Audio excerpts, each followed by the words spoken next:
जय जगन्नाथ पिलामाने बंची रहा आमे खाद्य खाई थाउ जल पी थाउ एवं वायुमंडल अम्लजान को संग्रह करि थाउ। तो एही सब कार्य करिया पिलामाने आम शरीर स्वतंत्र अंग माने रहिसंती जेमिति कि परिपाक तंत्र खाद्य एवं जल को आम शरीर में हजम करिथाय एवं हजम होबा द्वारा आम शरीर में शक्ति मिलिथाय एवं सेही शक्ति द्वारा आमे आम दैनंदिन जीवन कार्य को सुरक्षित करि पाइथाउ। ठीक से परी अम्लजान श्वासक्रिया साहाय्य श्वासक्रिया पे हमर रहिछि कि अंग पिलामाने फुसफुस साहाय्य आमे वायुमंडल अम्लजान को संग्रह करिथाउ एवं अंगारकाम्ल को वायुमंडल को निर्गत करिथाउ। तो ए जो अम्लजान खाद्य जल आम शरीर में परिवाहित हेउछंती गोटे स्थान अन्य स्थान को परिवाहित हेउछंती। तो ए जो परिवहन पाइना पिलामाने हमर परिवहन संस्था रहबा नित्यांत आवश्यक। तो परिवहन संस्था पाई मुख्य माध्यम के जानिछो मुख्य माध्यम होछि रक्त साहाय्य रे ही हमर खाद्य जल अम्लजान जहाँ भी आम शरीर पाई आवश्यक ताहा ए रक्त साहाय्य रे ही गोटे कोषरु अन्य एक कोष को परिवाहित होइथाय। आम शरीर परिवहन मुख्य माध्यम हेउछि रक्त जी की एक तरल संयोजक टिश्यूटिए। रक्त विषय रे तमे नवम श्रेणी जीव विज्ञान रे पाठ पढिथिला। तो चलो जानिया पिला माने आम मनुष्य मानक शरीर रे ए परिवहन संचालन कि परि होछि। तो प्रथमे चलो जानिबा आम मनुष्य मानक शरीर रे ब्लड सर्कुलेशन बा रक्त संचालन कि परि हुए। आम शरीर रे पिला माने केतेक रक्त वाहिनी नळी रहिछंती जहा को कि आमे ब्लड वेसल्स कहिथाउ जो माने कि रक्त को बोही बोही गोटे कोषरु अन्य कोष को स्थानांतरित बा परिवाहित करिथांती। माने जानिछो पिला माने ए जो रक्तवाहिनी नळी माने नहंती कि एक मुआ होई रहिछंती आम शरीर रे 96,000 रु 1,60,000 किलोमीटर लंबा पर्यंत एमाने आम शरीर रे बिछि हेई रहिछंती। तमाने जानिछो पिला माने हमर ए रक्तवाहिनी नळी बा ब्लड वेसल्स ना तीन प्रकारर शिरा भेन धमनी आर्टेरी एवं रक्त कोशिका नळी जाहाको तमे ब्लड कैपिलरी कहिथा।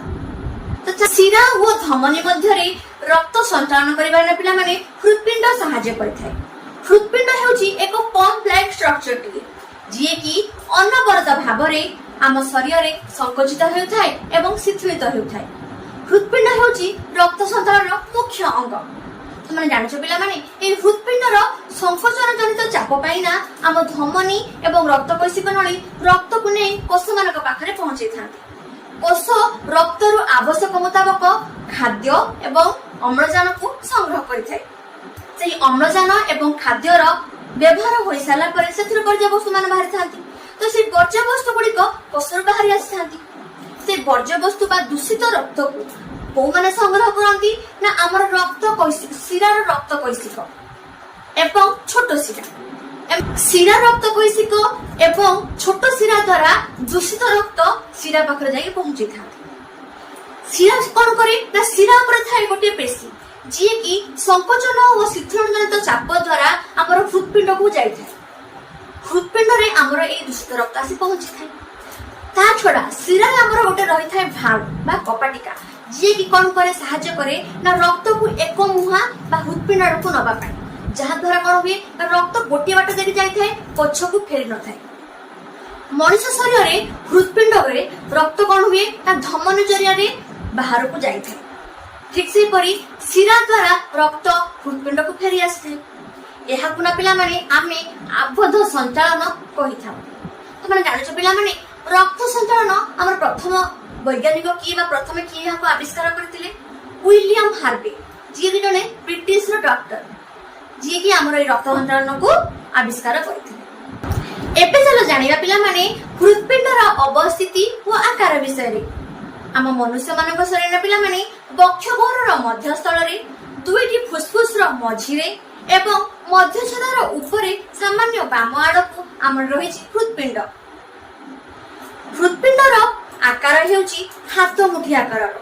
गोटे व्यय प्राप्त व्यक्तिर हृदपिंड रे लंब हेउछि 12 सेंटीमीटर ओसार हेउछि 9 सेंटीमीटर ओजन हेउछि 250 ग्राम रु 300 ग्राम भितरे। एहार रंग हेउछि माटिया लाल। तो माने जानिछो पिला माने हृदपिंडर आउटर लेयरिंग को आमे कहि थाउ पेरिकार्डियम जे कि हमर हृदपिंड को सुरक्षित करी रखि अछि। हमर हृदपिंड हेउछि 4 प्रकोष्ठ विशिष्ट 4 चेम्बर। ऊपर 2 प्रकोष्ठ को आमे आट्रियम बा अलिंद कहि थाउ। ତଳ ଦୁଇ ପ୍ରକୋଷ୍ଠକୁ ନିଳୟ ବା ଭେଣ୍ଟ୍ରିକିଲ ଆମେ କହିଥାଉ। ଦକ୍ଷିଣ ଅଳିନ୍ଦ ଦକ୍ଷିଣ ନିଳୟ, ବାମ ଅଳିନ୍ଦ ବାମ ନିଳୟ। ଦକ୍ଷିଣ ଅଳିନ୍ଦରେ ଆମର ସଂଯୁକ୍ତ ହୋଇଛନ୍ତି ঊର୍ଧ୍ୱ ମହାଶିରା ଏବଂ ନିମ୍ନ ମହାଶିରା।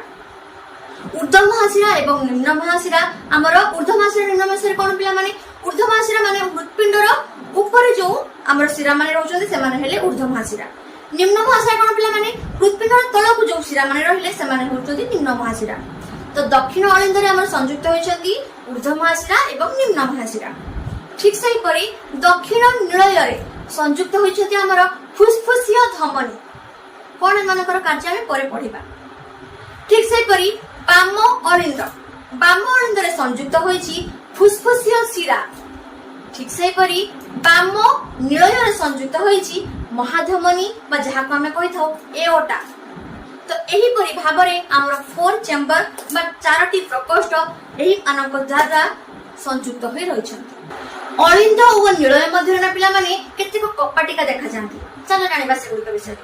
ଯେମିତି କି ଆମର ଦକ୍ଷିଣ ଅଳିନ୍ଦ ଏବଂ ଦକ୍ଷିଣ ନିଳୟ ସେମାନଙ୍କ ମଧ୍ୟରେ 3 ପାଖୁଡ଼ା ବିଶିଷ୍ଟ କପାଟିକା ଦେଖାଯାଏ, ଯାହାକୁ ଆମେ କହିଥାଉ ଟ୍ରାଇକସ୍ପିଡ୍ ଭାଲ୍ଭ।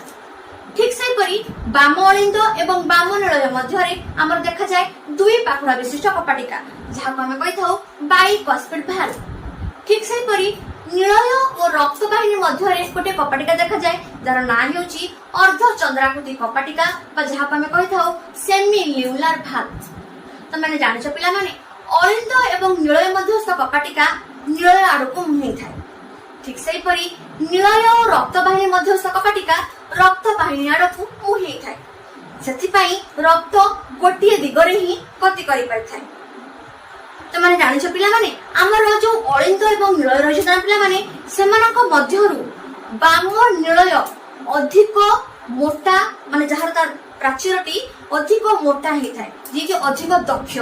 କାହିଁକି ନା ଏହିଠାରେ ହିଁ ଆମର ମହାଧମନୀ ସଂଯୁକ୍ତ ହୋଇଅଛି, ଯୋଉଠାରେ କି ହୃତ୍ପିଣ୍ଡର ସଂକୋଚନ ଜନିତ ଚାପ ପଡିଥାଏ ଏବଂ ରକ୍ତ ମାନେ ଅମ୍ଳଜାନ ଯୁକ୍ତ ରକ୍ତ ଆମର କଣ ହୁଏ ନା ସମସ୍ତ କୋଷ ମାନଙ୍କ ପାଖରେ ପହଞ୍ଚିଥାଏ। ଠିକ ସେହିପରି ଆମର ଦକ୍ଷିଣ ନିଳୟରେ ସଂକୋଚନ ଜନିତ ଚାପ ପାଇଁ ଫୁସଫୁସିୟ ଧମନୀ ଯୋଗେ ରକ୍ତ ଫୁସଫୁସ ପାଖରେ ଯାଇ ପହଞ୍ଚିଥାଏ, ଯୋଉଠାରେ କି ରକ୍ତ ପ୍ୟୁରିଫିକେସନ ହୋଇଥାଏ। ତ ଏବେ ଚାଲ ଜାଣିବା ପିଲାମାନେ ହୃତ୍ପିଣ୍ଡରେ ଆମର ରକ୍ତ ସଞ୍ଚାଳନ କିପରି ହେଉଛି। ଚାଲ ଜାଣିବା। ପ୍ରଥମେ ଆମର ଅଶୁଦ୍ଧ ରକ୍ତ ବା ଦୂଷିତ ରକ୍ତ, ଯୋଉ ରକ୍ତରେ ଆମର ଅଙ୍ଗାରକାମ୍ଳ ଏବଂ ବର୍ଜ୍ୟବସ୍ତୁ ମାନେ ରହିଛନ୍ତି, ତାହା ଆମର ଊର୍ଧ୍ୱ ମହାଶିରା ଏବଂ ନିମ୍ନ ମହାଶିରା ଦ୍ୱାରା ପ୍ରଥମେ ଆସି ପହଞ୍ଚନ୍ତି କୋଉଠି ପିଲାମାନେ ନା ଆମର ଦକ୍ଷିଣ ଅଳିନ୍ଦରେ। ଦକ୍ଷିଣ ଅଳିନ୍ଦରେ ଏହି ଦୂଷିତ ରକ୍ତ ଆସି ପହଞ୍ଚିଥାଏ। ଦକ୍ଷିଣ ଅଳିନ୍ଦରେ 3 ପାଖୁଡ଼ା ବିଶିଷ୍ଟ କପାଟିକା ଦେଇ ଆମର ରକ୍ତ ଆସି ପହଞ୍ଚିଥାଏ ଦକ୍ଷିଣ ନିଳୟରେ।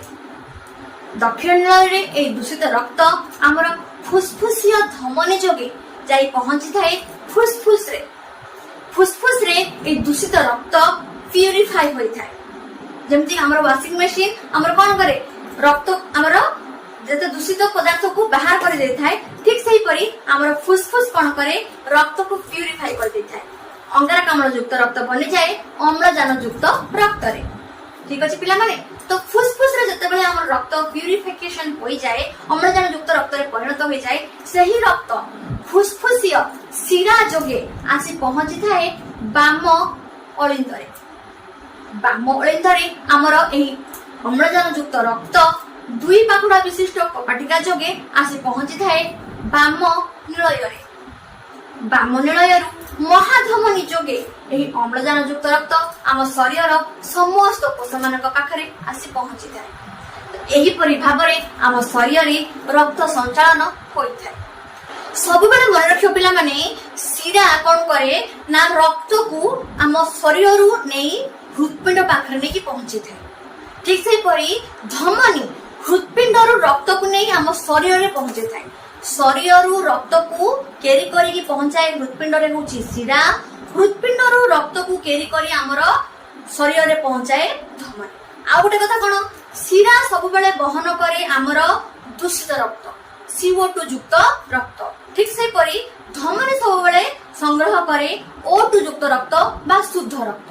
किंतु गोटे आमर डिफरेंशिएशन अच्छी कौन ना फुसफुसिया शिरा फुसफुसिया शिरा सब बेले कैरी करिवो कौन पिला माने ना शुद्ध रक्त जोटा कि फुसफुस रु नहीं से पहुंचुची कोठी ना बाम कणेंदरे ठीक से परी फुसफुसिया धमनी कैरी करिवो कौन ना अशुद्ध रक्त CO2 युक्त रक्त जे कि दक्षिण निलयरु नहीं पहुंचेबो कोठी हमर फुसफुस मन रखिलो पिला माने तो शिरा सब बेले कैरी करिवो अशुद्ध रक्त किंतु फुसफुसिया शिरा कैरी करिवो शुद्ध रक्त ठीक से परी हमर शुद्ध रक्त को कैरी करिवो हमर किए धमनी किंतु फुसफुसिया धमनी कैरी करिवो अशुद्ध रक्त तो यही परी भाबरे आम मनुष्य मानक शरीर रे हृदपिंड रक्त संचालन यही परी भाबरे करिथा तो नेक्स्ट क्लास रे हम पढिबा बेंग मानक शरीर रे एवं हमर माछ मानक शरीर रे रक्त संचालन किपरि हेउची कार्डियक साइकिल कोन से विषय आमे नेक्स्ट क्लास रे जानिबा तो यही क्लास रे जति माने पिला माने किछि बुझि पारिथिबो